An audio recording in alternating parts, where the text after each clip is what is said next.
Hello, sweeties. How are you today? Well, I'd like to round off this topic of reported speech today with reporting verbs, right? That I asked you to pay a look at on the booklet, on the video I share with you with a great teacher explaining things very clearly as I would have loved to explain them to you, in the classroom.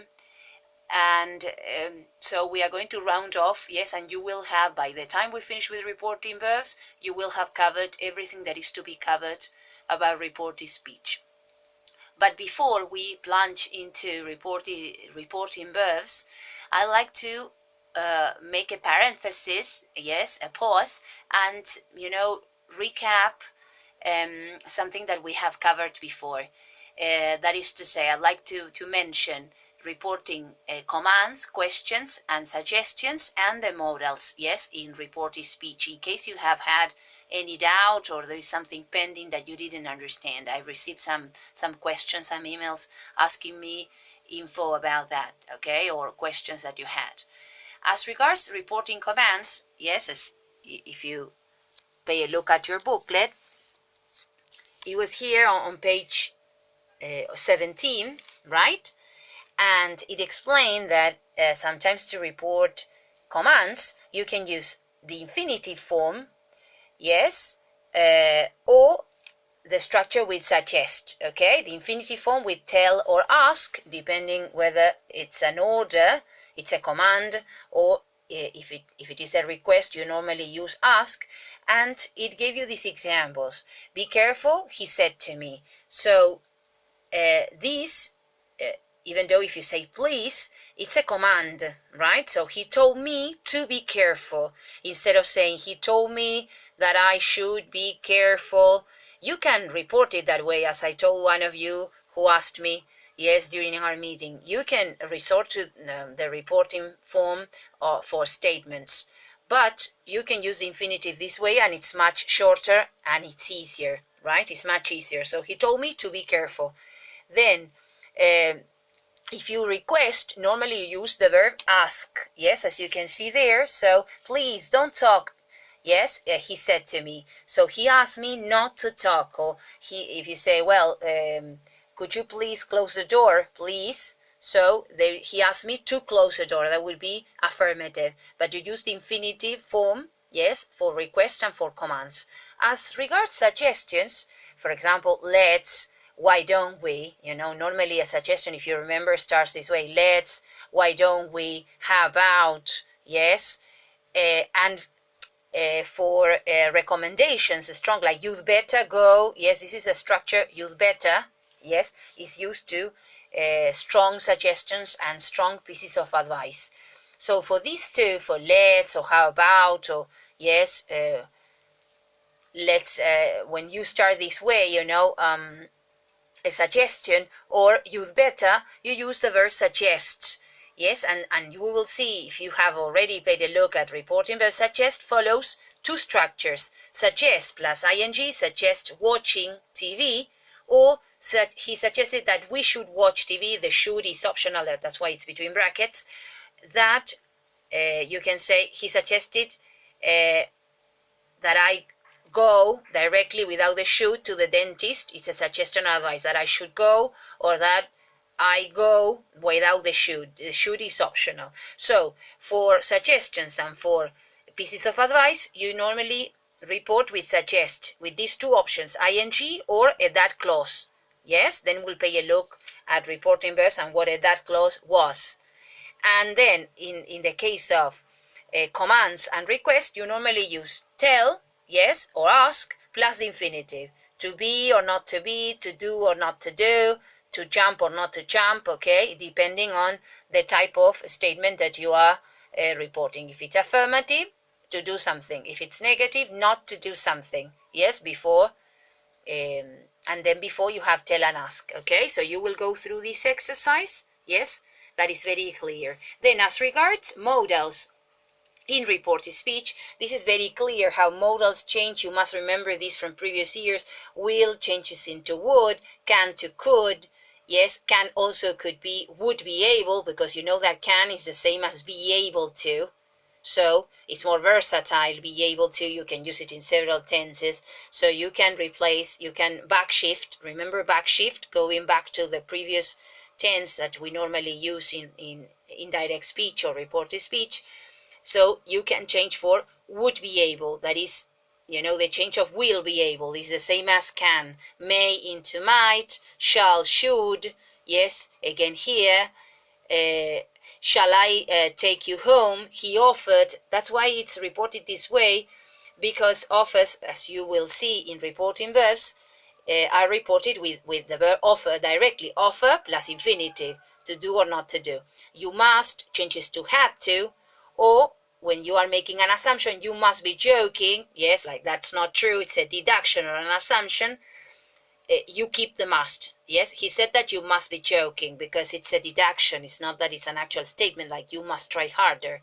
Then should remains should, had better remains had better, yes, for a strong advice, as you can see. Didn't need to, or didn't have to, and needn't could change to would have to, yes, or wouldn't have to. If it is negative, needn't, wouldn't have to, with the modal-like expression have to, yes, that is similar to, we use it for lack of necessity. You don't have to, or you have to, necessity or lack of necessity. So you go through this exercise and see how you do. So this is the recapitulation of what we worked on Tuesday, right? Modal verbs in reported speech. I hope you have found the video by this Scottish teacher clear, and this question of reported commands, suggestions, and requests, right? Okay, so now today's topic, okay, is reporting verbs. As you might have seen on the video, these are ways of expressing not only reporting the words, but the intention of the speaker.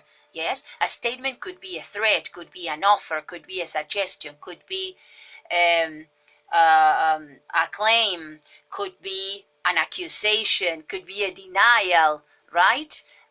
Could be an admission. Yes, you are admitting to doing something. So you reflect this attitude of the person who uttered the words in the reporting verb. So, and they are divided into groups. You are going to see on the booklet, yes, this chart that is kind of longish. I divided it, you know what I did with colors. I suggest you should do the same, okay? I use colors. The verbs that are followed by the infinitive, the reporting verbs that are followed by the person and then the infinitive, advise me to, ask me to, beg me to, whatever. Then the ones that are followed by ing here, right? And then the ones that are followed by that plus clause. A clause is a sentence, girls. It's a subject plus a verb. That's what we usually call, yes, how we define clause in English. It's a subject plus a verb. So that's a clause. So that plus a sentence, right? And then here you have a small group with the verb wonder, like ask yourself. He asked himself. That's why all of them begin with ask himself. So you can use wonder in different ways.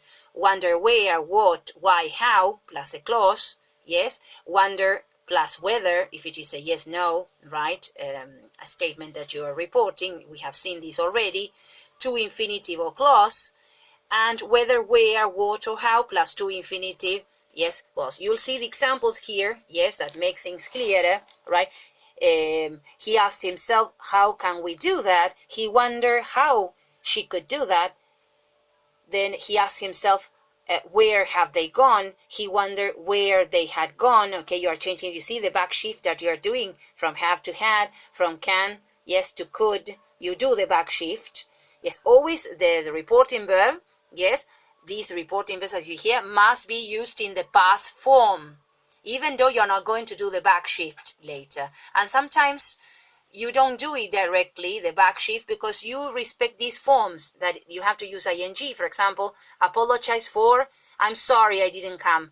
She apologized for not coming. So you're not going to use the back shift there. You see, each of them behave in a different way. So pay a look at the examples that are very clear and you'll see how they are used, right? This is a longish chart. Then I uploaded and I prepared this other chart, right? That I showed you, I sent you the photo of this chart. Here you have them organized in a different way, much friendlier, right? And you can study with this and have them grouped. It's the same as this, but handmade, right? Made by me. So you have the ones that follow different structures, yes, grouped, right? So pay a look at this chart. And then I have put together a group of special verbs. These are the reporting verbs that are in two different groups. Look, agree can be followed either by the infinitive, yes, or that plus clause. Agree that, she agreed, yes, okay, let's buy that dress. She agreed that we should buy that dress. So agreed to buy that dress, you can say. Promise, the same case. Promise to do something. I will help you. She promised to help me. Or she promised that she would help me. There you do the back shift. If you use the clause, you have to change the tense of the statement. If you use the infinitive, you use the infinitive. Claim, the same case. Yes, I am the best teacher in the whole world. Well, Miss Flor claimed to be the best teacher, or that she was the best teacher in the whole world. Yes, just a joke, of course. I am not, far from it. Then you have boast. You remember, boast is to speak proudly about, yes, something. For example, oh, I have a lot of money and I have more money than anyone else. So she boasted about having a lot of money. It could be followed by ing, or it could be followed by that plus clause. She boasted that she had more money than the rest of the world, right? Then you have complain. Oh, Miss Flor, this is too much homework that you are sending every day. So the students complain to Miss Flor about the homework she sent every day. Yes, or they complained that it was, if you say it is a lot of homework, it was a lot of homework to handle every day. Then you have the case of deny plus ing, or deny plus that plus clause. No, I didn't do that. She denied doing that, or having done that. You can also say having. You have to use the ing. Either you use have at the beginning or not. So, or she denied that she stole the purse. I didn't steal the purse. She denied that she stole the purse. There you have to change. When you include the clause, you have to do the back shift there. Explain. I am now explaining. Yes, that Miss Flor explained that. Yes, you have to be careful with reporting verbs. Miss Flor explained that we had to be careful with reporting verbs. Or Miss Flor explained to the students how to use reporting verbs, right? And last but not least, suggest, that you have already seen it in reporting suggestions, right? It follows two patterns. Suggest doing, yes, let's have a look at this chart. Miss Flor suggested having a look at, yes, directly use the ing, no back shift there, having a look at this chart. Or she suggested that, yes, we looked at that chart, or that we should look at that chart. All right, so I put them together so you have them all in one chart. They are special because they can follow two. If you choose one of these forms of using these reporting verbs, it's okay, it's perfectly correct, right? So you should know that. This, you have a photo, yes, available both on the Google Classroom and through WhatsApp. So pay a look, yes, and you can use either of the two structures after these verbs, and it'll be perfectly okay, yes? So that would be it, right, as regards reporting verbs and reporting speech in general. All right, so now you are proficiency, you are proficient at the use of reporting speech. I hope you have understood each of the stages, yes, everything we have seen so far. If you haven't, you know that I'm here for you. Ask me questions, okay? It doesn't bother me at all. It's my pleasure. It's what I love doing, helping you. So see you on the next video, and good luck with today's activities, okay? And I'll be in contact with you tomorrow. Yes? Thank you for everything you're doing. You are the best. Bye, girlies.